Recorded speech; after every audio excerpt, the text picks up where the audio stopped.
अस्सलाम वालेकुम नाज़रीन, आप देख रहे हैं HND न्यूज़। रिपोर्ट शामिल करते हैं हारूनाबाद से।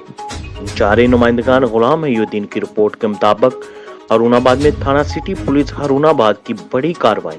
3 रुकनी डिकेट गैंग का टिकटॉकर ख्वाजा साथी समेत गिरफ्तार। लाखों रुपए नगद, मोटरसाइकिल और तलाई जेवरात बरामद कर लिए गए। डीएसपी सर्कल हारूनाबाद रोज सलीम ने मीडिया को बताया कि ख्वाजा सर अपने साथियों के साथ इलाके में 14 से ज्यादा वारदातें कर चुका है। डीपीओ बहावनगर नसीबुल्ला खान की जानब से एसएचओ थाना सिटी माजिद इकबाल को स्पेशल टारगेट दिया गया था, जिसमें उनकी टीम ने भरपूर मेहनत की और इस 3 रुकनी गैंग के 2 मुलजमान को गिरफ्तार किया है।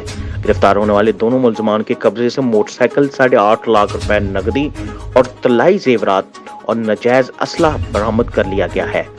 इस 3 रुकनी डिकेट गैंग के सरगना को भी जल्द गिरफ्तार कर लिया जाएगा। पुलिस शहरियों के हिफाजत के लिए हर मुमकिन कोशिश कर रही है। मजीद न्यूज और अपडेट के लिए देखते रहिए HND न्यूज।